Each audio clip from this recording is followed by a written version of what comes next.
KPBS On Demand is supported by UC San Diego's Art Power, presenting Richie Forever, an ode to an American dreamer, reimagines the music and legacy of Richie Valens on September 2nd at the Epstein Family Amphitheater. Visit artpower.ucsd.edu. Hey, I'm Lawrence K. Jackson, host and producer of San Diego News Now, which is KPBS's daily news podcast. Today, we're highlighting two of KPBS's arts and culture podcasts. Port of Entry is KPBS's bilingual cross-border podcast that features stories from here in our border region. And The Finest highlights the people, arts, and movement that define San Diego County. This hour features conversations with the teams behind these podcasts who produce and make them, along with the highlights from some of the best episodes from the podcast themselves. This is Best of KPBS Podcasts.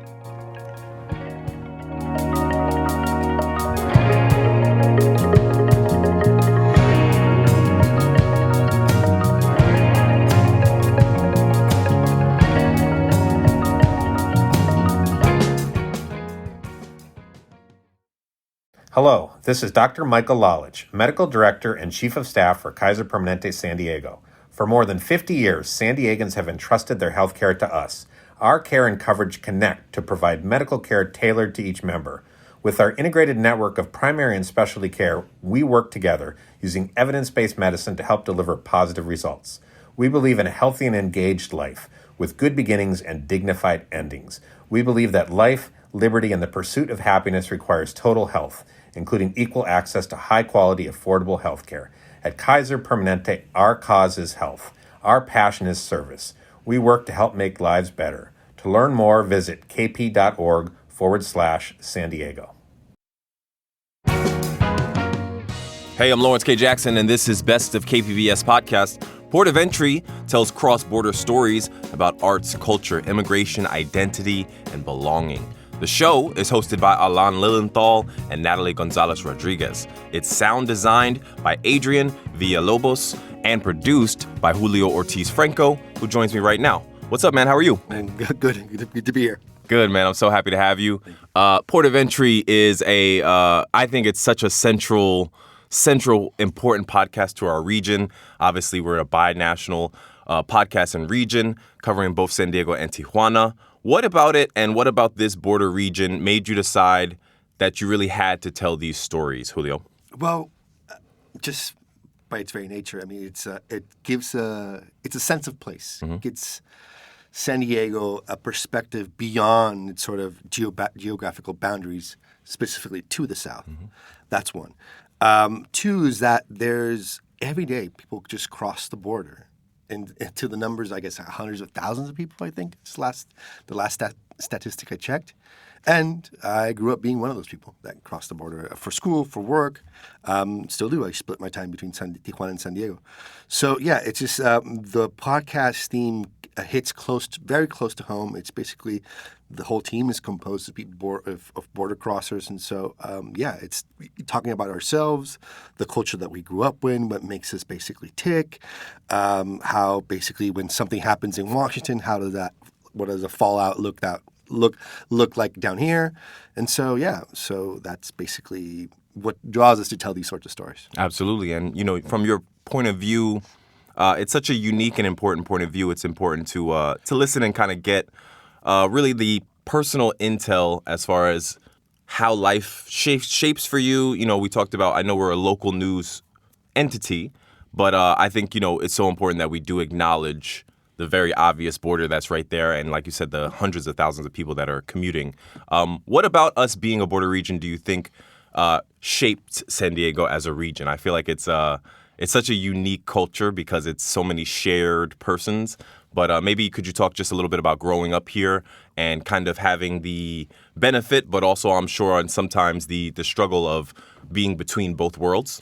I mean, it's just that it was the first time I crossed the border for school. It was a complete culture shock because I wasn't, say, in a sense, knowing all the nuances of how, say, race was handled in or language was handled in San Diego or or say Chula Vista or San Isidro, even though there was a lot, the demographic was presence of Mexican nationals is significant, but that in itself plays into how I say cities and towns are composed by different sorts of threads of culture from all parts of the world. So not just being Mexican. Mexican obviously dominates because we're the neighbors to the south. I mean, and so it enriches the lives of anybody who just wants to get to know anybody else or your neighbor. You don't have to go. It just, I guess the best way to describe it is a conversation between neighbors. So when you go to a neighbor's barbecue, or just knock on the door and just try to find out who they are, what makes them tick, what makes them sad.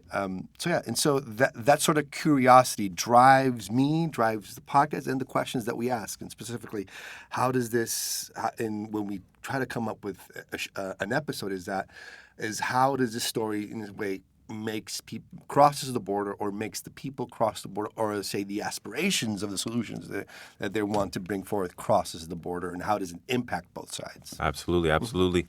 Let's talk about the production. Let's talk about a little bit of work, a little bit of your job. Okay. Start to finish, take us through what goes into producing Port of Entry. Yeah, so, I mean, one of the central questions that we ask is, obviously we had to make it central to the theme of the episode, is that of crossing borders. And so we ask the story of something, we have an idea. How is that story crossing the border in a way? So it can be, say, theoretically, like somebody was inspired by something that happened across the border. Like, for example, we did for the episode of the fight for equal marriage in Baja. And so the advocates and activists were inspired by what happened north of the border. And so you see how those ideas cross the border. For other podcasts, it's just people who just lived in San Diego, work in San Diego, and just come back. And so something a bit more physical. Or some people just has a hustle, like a cross-border hustle. And so, so basically that's how we try to shape the episode, asking and trying to answer that central question. And then from that on is just typical production stuff, which is you have to filter sources. You're asking who's the right people to interview. Are they compelling enough? What's the big story behind it? What's the big impact? As of late, some of the bigger questions we've been asked is how does this have a national point of relevance? And so we try to look for those stories that do. For instance, when the Trump administration canceled or stopped the temporary protected status for, say, Venezuelan citizens. I got in contact with a refugee who made it through across the border via Tijuana and now is in California. And we heard her story of how she left Venezuela. So that sort of impact that we try to show, that what happens in, say, Washington kind of has its own unique way of effervescing here in the San Diego Tijuana region. And from that, I guess we interview, then we write the story, we obviously record, we track, and then we have a sound edit, and then when we're happy with it, we distribute it. Absolutely, I love it. Naturally, Port of Entry has a Spanish and an English version. Does producing a bilingual podcast change at all the way you tell stories? I know sometimes there isn't, the direct translation for the way certain things will be phrased. They'll say like, I don't know how to say in English, but I'll say this. Does it have any indication on how you tell that story when you're translating it from English over to Spanish? Absolutely. I mean, there's naturality in some of the going about of production that is much more closer to us because we are much more familiar with the source material and between each other because we talk to each other in our mother tongues, and so that kind of finds its way through in how we write the episodes when we are translating them. But it's also very important to note that it's important that we have something for the people that we interview that they don't speak the English language, and so one of the key things that when I took over the show was to have sort of the the Spanish counterpart to English episodes. I told the team, I remember telling them, it's kind of like telling folks, having people, inviting them to help you cook, but not having them enjoy the meal with you. See what I'm saying? So that sort of two-tiered system wasn't something that didn't necessarily sit well with me. So I said, we have to find a way to make this happen. And so everybody kind of was very excited because it was something that they were trying to do, but didn't have the right people at the time. So when I spoke to our former supervisor, Lisa, she said, of course, let's do it. And so from then on, episode 1 till then, until now, like 40, 45 episodes later, every single one has a Spanish counterpart, with the exception of a few that were live events. I love it. I'm sure the feedback on that has been positive. I'm sure, there are people, like you said, that would prefer to listen to it in your mother tongue, which is the language you use, because there's just little nuances. And, I've taken Spanish my entire life, and it's just like one arm reach away, you know what I mean? Because like each trip I take, they might speak Catalan, or they might speak more like Dominican Spanish, like we spoke, or just different dialects. So I like listening to the Spanish versions as well. Okay. I pick up every third or fourth. Same thing with the radio out here when we talk about cross-border region. I like to play my little Mexican stations here and there just to keep me in the conversation, in the mix. Even though word for word, I'm like, yeah, don't test me. Don't ask me everything. For the listeners, the other day, Lawrence came up to me and said, "¿Qué tranza, bro?" It took me completely by surprise. I wasn't expecting it. So, yes, he is fluent in Spanish. Yes, sir. Yes, sir. Well cultured. I tell him all the time, I got the culture side. It's the exact language. I'm like, ¿cómo se dice? Let me pull up my app. ¿Cómo se dice? You should have pulled up to a couple more carne asadas. Exactly. There we go. No, exactly. More community. Exactly. Today on Best of KPBS Podcast, we're highlighting an episode from Emilio Montiel, a Mexican filmmaker who built his own movie empire. How did the team meet Emilio Montiel, and what drew you to his story initially? I know he's doing really good social numbers in Mexico, and also he has people on both sides of the border watching his videos. Yeah. So I first caught wind of Emilio through Matt Bowler, who's one of our colleagues, one of the VJs here, and he just sent me this trailer for what would seem to be the corniest looking trailer, and that it's like I remember watching it. It was like a train wreck. It was what I thought so bad, but then you got hooked. And as I started... So bad it's good. So bad it's good. That's the thing. Yeah. So I started going into it, and the more I looked into them, I start checking my own prejudices about what film should look like. And so when I got in contact with Emilia, I found out I got to meet somebody who's has a lighthearted way of approaching just... creating film. And so in a way, he has built trust and relationships with the people he's worked with for over 30 years. And so he's met some of the biggest names in Mexican Western narco thing. And so he's worked with the Almada brothers. He's close friends with Bernabe Bermudez or El Gatillero. All these big names that you would find in these typical Mexican Western films. And so what drew us to him was this, just like, how is it possible that there's so much out, that he has put so much out there that we don't notice, but yet some people love. You see some of his views that are in the 5 to 4 million. These are movies that some stuff that comes out of Hollywood doesn't even make 100,000 with 10 times the budget. Yeah, exactly. So he puts these films together with a shoestring budget. I'm talking about somewhere around $5,000 to $7,000 per movie, and he's putting out these about, I guess, good from 6 to 12 each year. Somewhere the average is about 8 movies.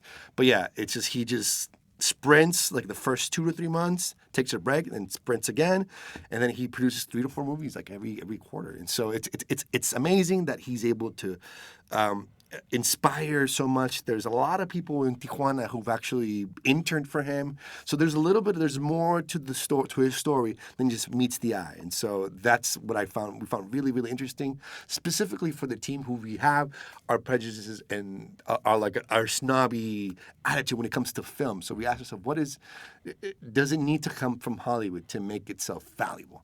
So that was sort of the questions that we asked when did that episode. Yeah, it almost begs the question of, is all this necessary? The expensive equipment, the top-tier editing.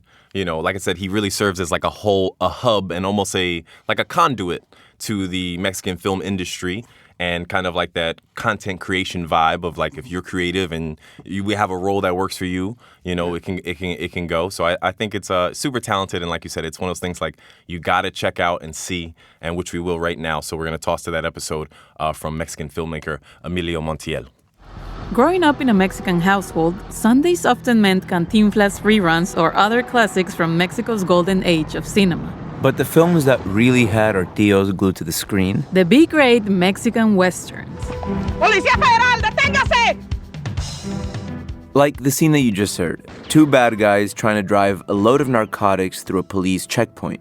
Even the most inexperienced viewer would notice the awkward editing cuts, the laughable fight scenes, and the ever-present robotic acting. Exactly. Those are the movies we mean. Everyone seemed captivated wherever they played. Yo ya no aguanto una noche más en esta hacienda. El miedo es más grande que yo. Men in tejanas or cowboy hats, in off-road trucks, AK-47s tucked under their arms, a battle of narcos versus police, or A battle for the heart. these films are not good by Hollywood standards. In Mexico, they're derogatorily referred to as churros. Films with poor acting, weak scripts, and a low production budget.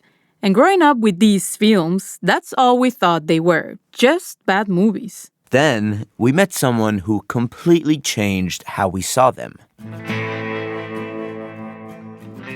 Y decimos, ¡acción! In front of the camera stands actor, singer, and producer Emilio Montiel. Ya te digo, Ceci, mis dos hombres de confianza me traicionaron. He's 5'7", wearing a fancy suit, a thick mustache, and a tejana typical of wealthy cowboys.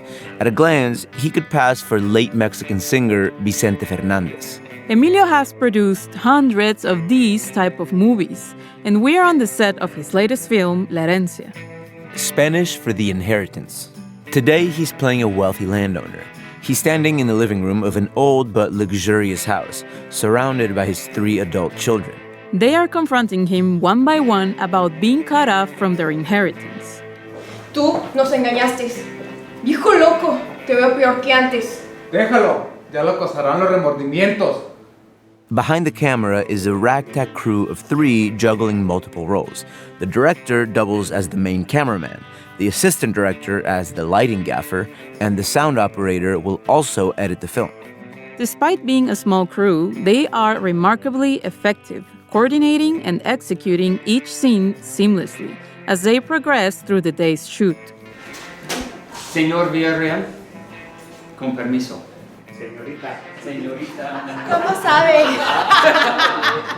The filming is briefly interrupted by a correction the director, Javier Cruz, makes to 6'2" white American actor Rory Pendergast. And the scene concludes as Emilio rests his hand on the waist of a young woman as he walks out of frame and towards a terrace overlooking the Rosarito Sea. Y ahí cortamos. Muy bien.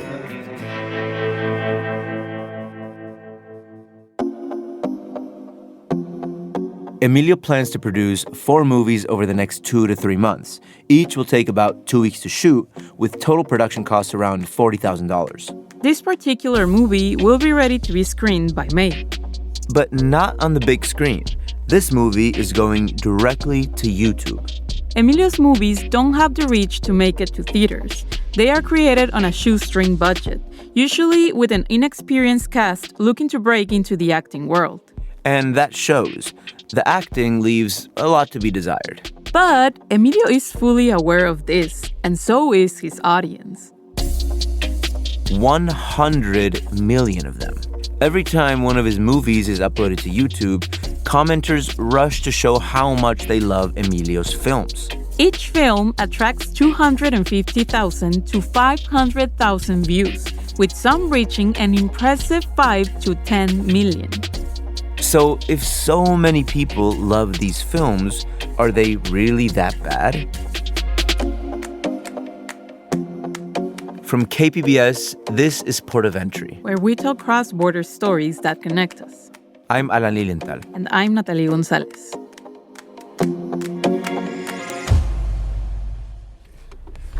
¿Cómo está? Bien, gracias a Dios. Mucho gusto. Gracias, Julio. Aquí, gracias.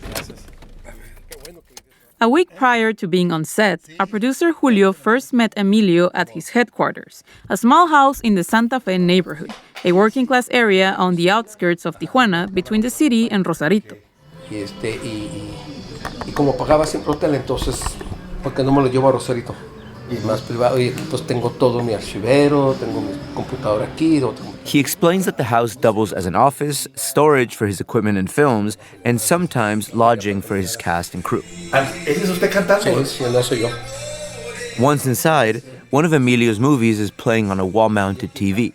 In that scene, he lip-syncs to a song he wrote while serenading a woman on the beach in Playas de Tijuana. Y aquí ahorita estaba mirando también tengo... O sea, ¿canta y baila? También, pero ahorita no.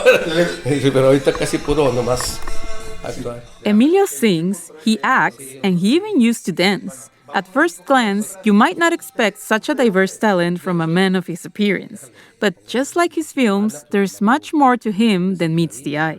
Sí, y nosotros, yo y otro hermano que en paz descanse, nos íbamos a la línea en aquellos años. Emilio was born in Oakland, California, but grew up in a shanty home in Tijuana's old Hidalgo neighborhood.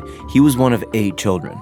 After his father left, Emilio and his siblings began helping to support the family as soon as they were old enough to work. Estábamos tristes porque pues a los 8 años mi papá nos dejó. Entonces, pues no, como ahora sí como dicen, ¿no? Las letras, como dicen, cuando tienes hambre las letras no entran. He says hunger kept him from learning. Schoolwork just couldn't compete with the need for food. Duré 4 años de primero en primaria. 4 años.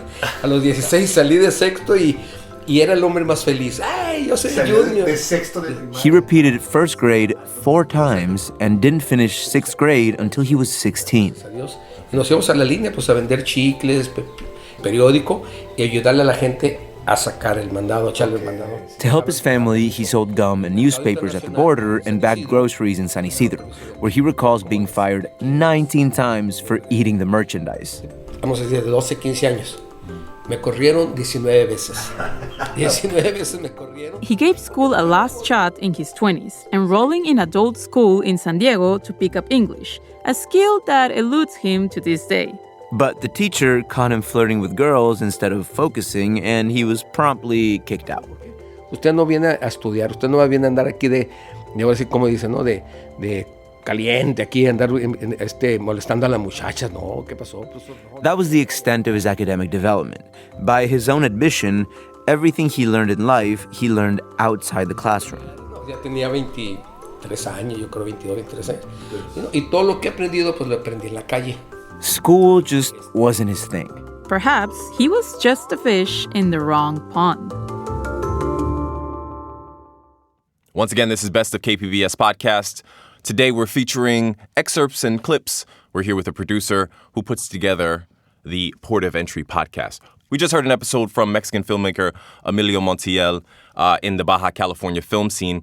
Talk about building trust. You know, I know that we're talking about people, there is a sense of community. Talk about building the trust with that source and what came out of it, the piece that came out of it, the success that came out of it. Yeah, so first of all, Emilio is very approachable. He's a very nice guy. When you see him from afar, you swear he looks like Vicente Fernandez, and he plays into that sort of thing.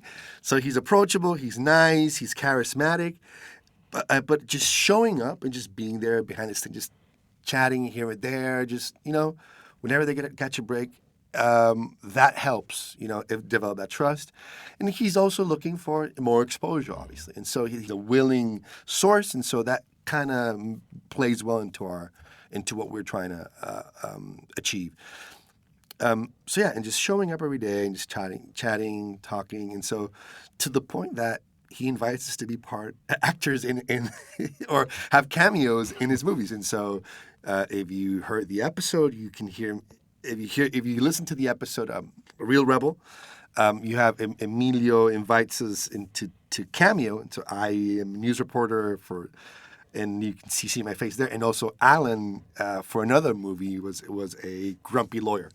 And so, it's a lot of fun. But yeah, so for some reason, I feel like he nailed that role. For some reason, So did he have the colored glasses? Did he have colored shades? No, on? not that. You had to take him off. That would have been too good. That would have been too good.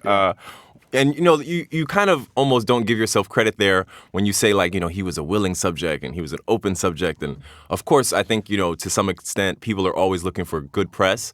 But I would argue that part of the reason you all get that positive reception from him is because you're from his backyard. You guys, share culture and community. And at any point, did he say he's proud to see you all producing a podcast in English and Spanish, cross-border for a public entity? And did that conversation come up at all? I mean, I don't think was too familiar with the podcast world. He understood it, but he's kind of stuck in his own micro universe.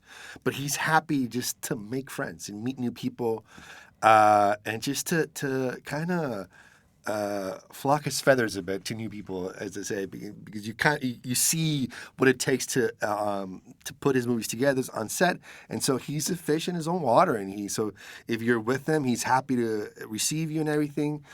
But yeah, obviously the whole team is comprised of very charismatic people, and so we also have that sort of allure, Absolutely. One last question from about Emilio. What do you think, telling his story showcases and speaks to regarding our San Diego-Tijuana border region? What was the reception like on this side from people reaching out really from San Diego? And then was there anybody in Mexico who was like, oh, I've been watching Montiel's videos and, thanks for featuring him? What was their reaction? And then what was the goal of really showcasing him, you think? Well, some of the reception that I received were from people who were involved in his outer circle or his sort of team or the outer members, that they loved the episode, how he depicted that sort of a dynamic of what it takes to put one of his movies together.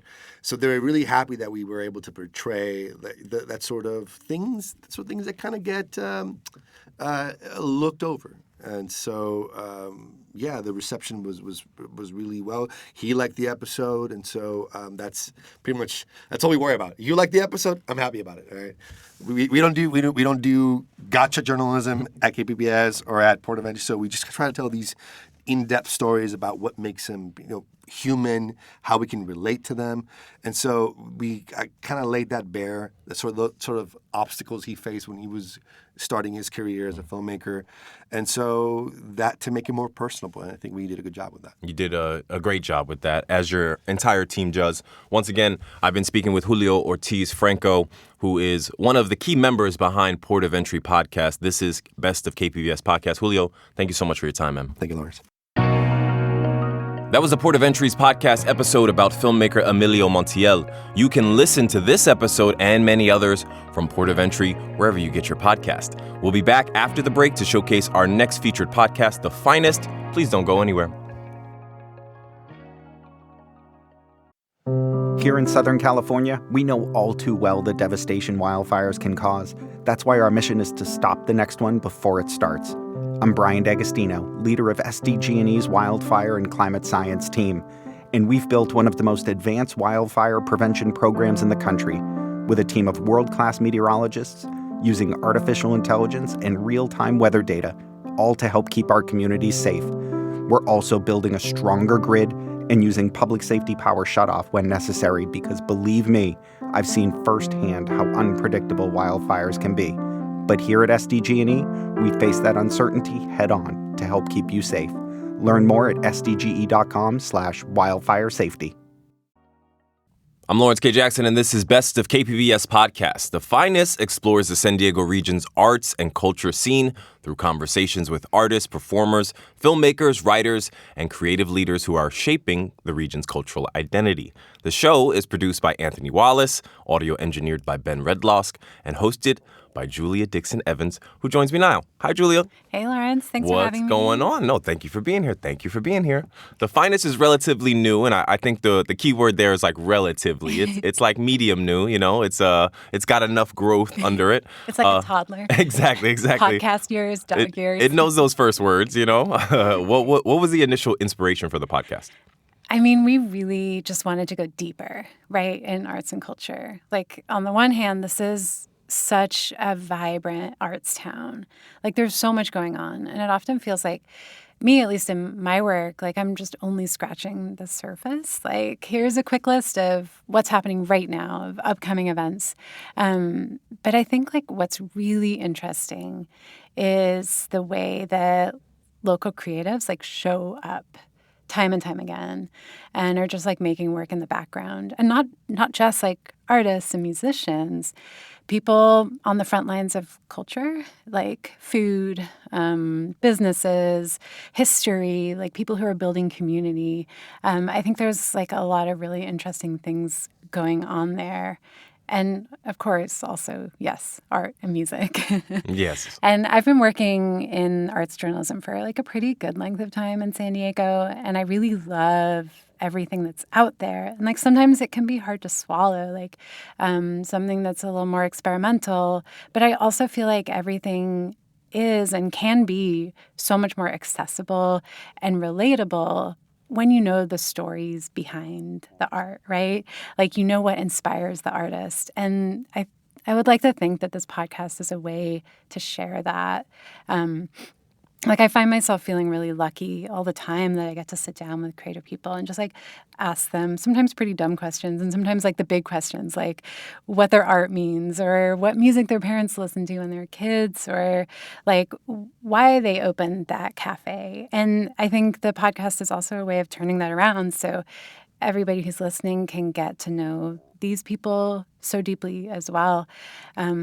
And I guess the other thing that really like motivated and inspired us as the podcast is Anthony Wallace, the producer, and I were also really interested in putting things in context, like whether in history or in science or larger trends. So like we love working on these like documentary style episodes where we get to, talk to scholars and, put things in this broader sense of meaning or why it matters, or here's why, like maybe you don't have this exact experience, but this is how it could connect to something bigger that's going on that does affect you. So yeah, there's so much going on, and it's really great to be able to like dig deep and look at the big picture like that. Absolutely, absolutely. And The Finest does just that. A key word and a word that I'm sure will come up once or twice more is creativity. A lot of the conversations on the podcast reveal more of the personal side of creativity, what goes on, the struggles, the risks, the inspiration.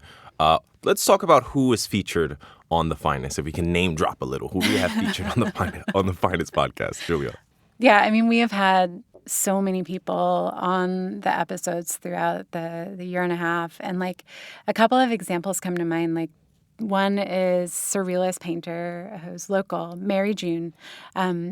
And the reason we talked to her is she stopped dreaming. And, as a surrealist, a lot of like your art is inspired by your dreams. And so she lost her muse. And it was when she started trying to treat her sleep apnea. She went on a CPAP machine, stopped dreaming. So she had to balance like, do I make art or do I take care of my health? So yeah, we talked about that a little bit. We've talked to animators. This is on our latest episode, we talked to a bunch of animators, people who've worked for Pixar, people who are working in San Diego right now to talk about AI, the impact of generative AI on animation. We've talked to birders, like people who were going for like the highest count of birds bird watched in the county. People who run clubs like a Mahjong club in San Diego. The people from Burn All Books about risograph printing. And we talked to a bunch of local musicians and experts as well about music, the music economy, and cafes. Paru Tea was actually our first episode, a little matcha shop. I love it. My personal favorite was the birders one. Full disclosure, my grandma bought me a pair of binoculars, and they had a digital camera feature. So I was like a super unofficial urban birder. You're a birder. Just from my window, and I was just another pigeon spotted. Picture. What do you hope, Julia? What do you hope listeners discover when they listen to these stories? And what do you hope they learn about our community, about San Diego, when they listen to the Finest podcast? I mean, just that there is this strong creative side to San Diego that maybe they didn't know about, or maybe they brushed it aside. But yeah, that, and I just hope it makes people more curious. I love that. I love that. We're going to jump into an episode of The Finest here. During this episode, we, of course, hear from a local artist, and you take us through the ups and downs of his career. What made you decide to use his story to explore really larger industry trends, almost like the challenge at times of being an artist? I mean, I think the big thing with Shua, who is the musician, is that first of all, he's just like really good. Like, he's an amazing musician. His voice is mesmerizing. And I mean, other than that, he's just really candid. Like, he is willing to talk about the hard stuff. He's willing to talk about like what it takes to make a living as an artist. So yeah, like one thing that we were really drawn to him about is like how he intentionally decided, like, I'm going to go all in on music and I'm going to stitch together a career. And maybe one day I will be able to just perform my own music. But for now, I have to do like this church gig and I'm doing this other thing where I'm like a gig musician. And then I'm also doing my own music. So like hearing about the nuances and the realities of that was like, he was such a great candidate for talking about that. Absolutely. So let's get to know The Finest Podcast and Shua just a little bit more in this episode.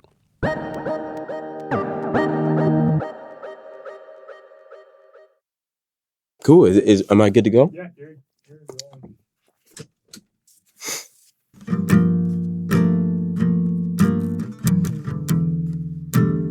When you think of a professional musician, maybe you think of glamour, Taylor Swift, and private jets.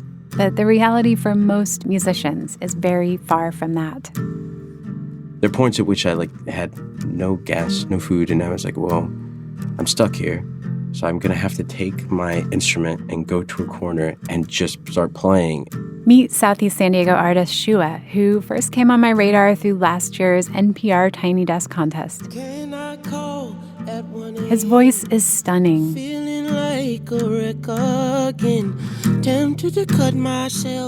And his music's hard to pin down genre-wise. A mix of Bon Iver, Stevie Wonder, and Frank Ocean. It's my fault. I ain't prayed enough at all. Shua's career has taken him from the euphoric high of signing a record deal as a teenager to being on the brink of homelessness just a few years later. Now, approaching 30, things are looking brighter. He's got well over 1 million streams on Spotify, and he's found support from his fans on Patreon to help fund his work as a musician, stuff like recording projects and music videos. Yet despite this success, his original music doesn't pay all the bills, at least not yet. Now he's a father with 2 kids, and the stakes are even higher. I have a family, and we have to, live and eat, and right now we're in a season where I'm the only one that's working, so it's working out, but it's also very much a time of mystery. It takes a lot of hard work. Like, hey, $10.99 a month will get you access to every piece of art that's ever existed, every song. It kind of makes everything less valuable. And, and so you have to either be a viral pop star or almost you're nothing. Shua's right that cheap Spotify subscription gives us everything we could ever want. But at what cost to the artist? The fact is, in recent years, the divide between the very top artists and everyone else has been getting a lot worse. The numbers are staggering. The top 1% of artists now take home more than 50% of all concert revenue, while most musicians earn less than $20,000 a year. The music industry is a microcosm of the wealth gap in our society. Economists have called it a superstar economy, where a small elite thrives while everyone else struggles. We'll examine how music streaming and market forces have reshaped the industry for both music makers and listeners. And we'll ask why it matters. Why those of us who aren't professional musicians, like me and probably you, should care. We're all familiar with the starving artist trope, but you might not realize just how difficult our society makes it for people to survive as musicians. Yes, this is a story about numbers and statistics, and the numbers are bad, dire even. But this is really a story about one person, one musician.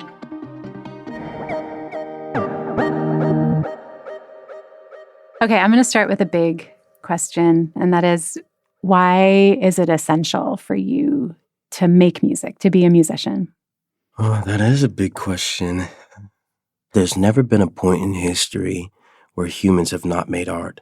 No matter the level of trouble or danger around the corner, war, famine, et cetera, people are always making art.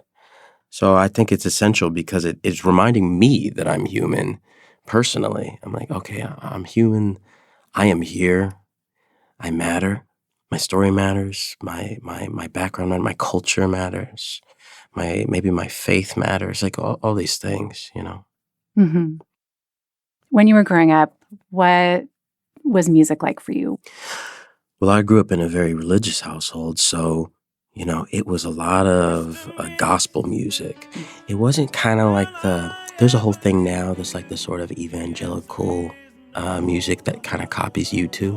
But when I was growing up, of course, I'm not white, so I grew up kind of in the black, like, gospel space. So my father was listening to these artists called the Winans, Fred Hammond, and a smattering of Stevie Wonder and Bill Withers and all that sort of stuff. And I loved it all. And then, you know, music and movies as well.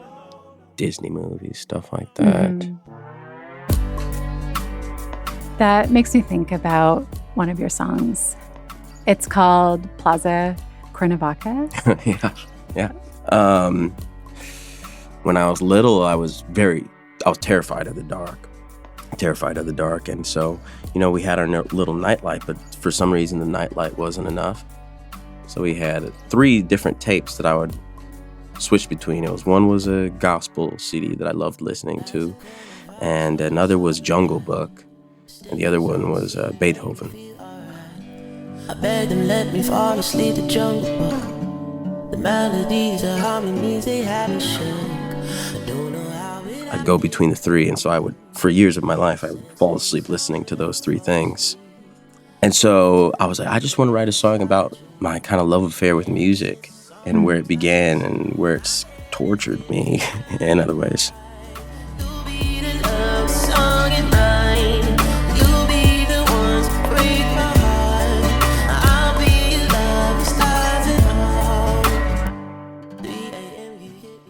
Some of the first times in my life I had experienced depression, you know, the sort of dark places that my mind would go to as even just really young, 10, 11, listening to, you know, Stevie Wonder or listening to a Coldplay song, and the sort of catharsis and emotional resonance of those things would legitimately chase away those sort of dark thoughts that told me the life wasn't worth living.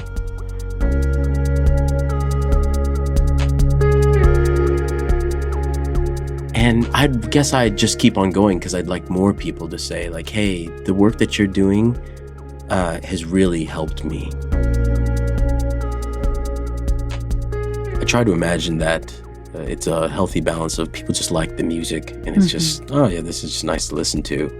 And also there's some kid out there or adult out there that's saying, oh, this is life-sustaining. There was a period in my life, kind of when I started out on this journey, where I got a little baby record deal when I was 18. It started in 2013, I believe, and then in 2016 it ended. It was pretty soul-crushing because I really believed in it. I really thought it was going to be the moment and that would be my life from there on. But I'd given up, essentially, in 2016. I was like, I don't know what I thought I was going to do, but I think I was just coasting, trying to figure it out. I had a lot of depression. I was dealing with a lot of suicidal ideation. It was a period of about 2 years where I was couch surfing because I would try to find a friend like to stay with. I was definitely wandering around and sleeping in my car or sleeping on a couch and just trying to figure things out. I was like, okay, I'm getting in my car and I'm going to pretend like I'm going to drive away right now but I don't have any gas in here, and I don't have any plans of getting any money to get where I'm going to get next. There are points at which I had no gas, no food, and I was like, well, I'm stuck here. So I'm going to have to take my instrument and go to a corner and just start playing and hoping that somebody gives me enough money to go get a gas canister and then fill that up and go to my car, which is like, let me, and it's worked. I mean, it doesn't work. Yeah. Mind you, it's not a sustainable way of life. But it was also like, what? I'm 19. Like, this is what you're supposed to do. It's not. And I didn't know that either. Like, that's not what all 19-year-olds do. And so it was really hard, but I had a couple friends that, basically kind of wouldn't let me give up. I'm like, yeah, you don't get to do this. Like, you don't get to quit. And so a couple years later, they're basically like, you're gonna record this song that you wrote, because I kept on writing songs, and I would do like a house backyard show every once in a while. So they're like, you're gonna record the song. Then I was like, okay. And I got excited about it. I recorded a little song, and I expected nothing to happen with it, but I put it online, and I was like, maybe 1,000 people will listen to this.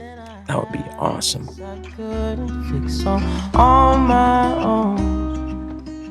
But then, it is what it is now. Over 1 million plays, or I'd like to think of it as 1 million people. You can only go in pieces. And it happened, the 1 million plays happened after the record deal, after I had given up.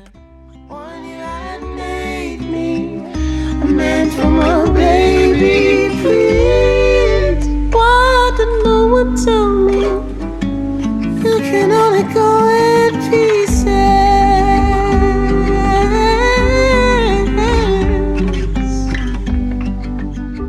After that early hit, You Can Only Go in Pieces, Shua decided to devote his life and career to music. But things from there were far from easy. And so, right now it is a battle to have the margin to actually create what I think needs to be seen and heard in the world. But I have a family, and we have to, live and eat. And right now we're in a season where I'm the only one that's working. So it's working out, but it's also very much a time of mystery. Would you say a couple years ago when you became a dad, of course it's pivotal, it's a big deal, but in terms of your approach to the music career and your idea of what financial stability might look like, how did that square away? The level of responsibility that I felt. And I started thinking about my life when I was a kid, and I was like, I want this guy to have an awesome life. And of course, kids don't really worry. They don't think about that stuff. If we ate the same thing every day and it was, like I did, like red beans and rice or whatever, and like syrup sandwiches, which that wasn't my whole life, but there are periods when I was a kid. I just wanted him to have a good life. And so I think it put a bit of fire under me to be like, okay, so let me take stock. What are my skills? Oh, just playing music? Okay, great. That's it. I guess I'm gonna have to really figure this out. There's no plan B.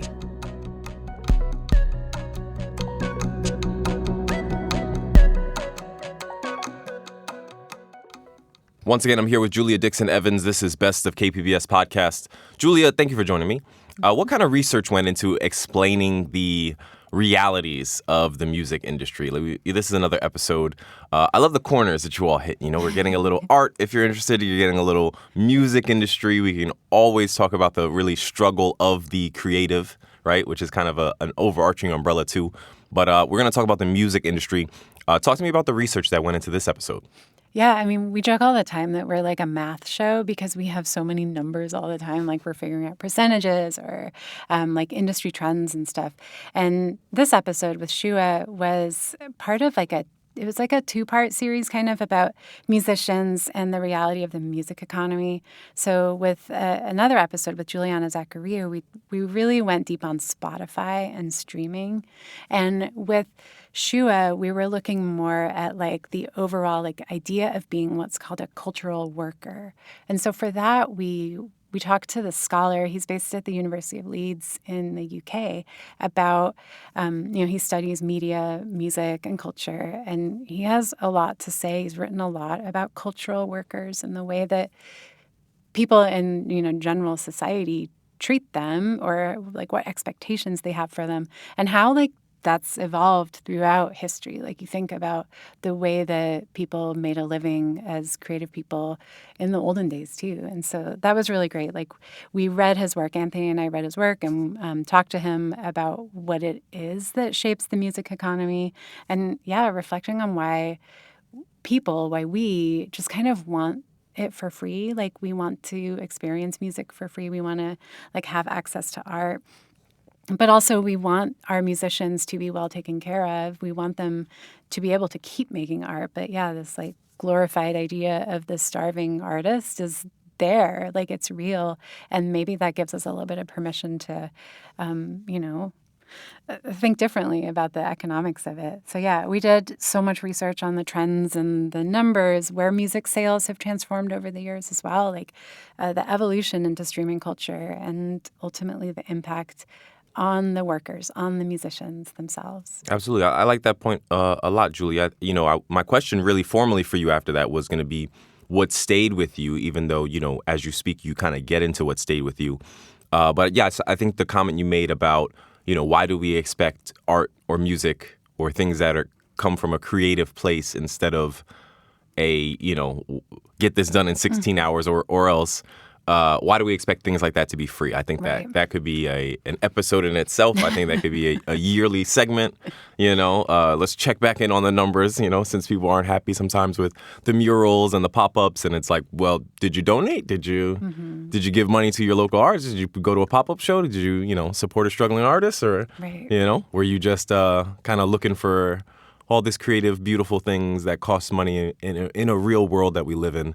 And like, what is the role of like the infrastructure too? Like one thing that Shua talked about was like Beethoven and how Vienna like funded him and paid him like to force him to live there. I wouldn't say force, but they like, encouraged him to live in Vienna by and create his art. And so like, what's the role of like the municipalities in this and like supporting this ecosystem too? Absolutely. No, one of my favorite artists, Zora Neale Hurston, and reading up on her life, once again had somebody who was funding and helping and, this art and these words and these books, whether you're a novelist or a muralist or you're just a creative in general, it doesn't come for free.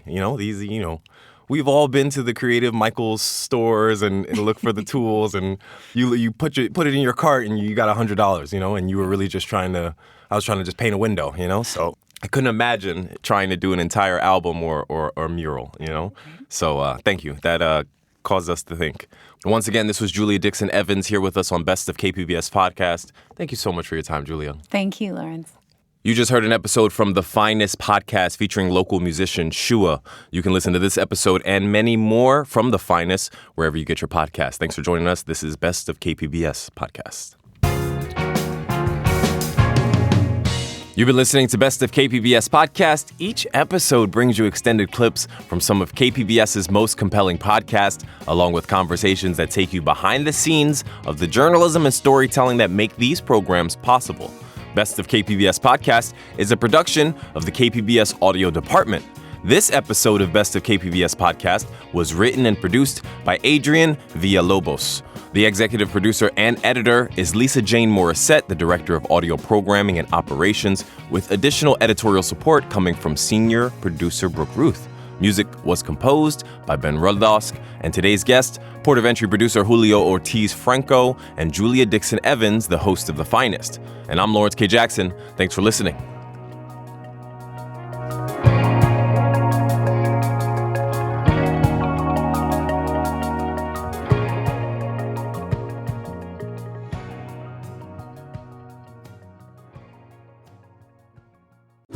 KPBS On Demand is supported by Bill Howe Plumbing, Heating and Air, Flood and Restoration Services. Family owned and operated for over 46 years, Bill Howe has been serving San Diego homeowners with home services since 1980. Bill Howe's full-service team offers heating and air solutions along with dedicated flood and restoration services and an expert plumbing team. Their trained professionals are available 24 hours a day, 7 days a week to respond to both routine needs and unexpected emergencies. Bill Howe is committed to providing excellent communication, transparent pricing, and quality workmanship on every job. Appointments can be scheduled by phone, online, or through live chat at their website. Call 1-800-BILL-HOWE or visit billhowe.com because we know how.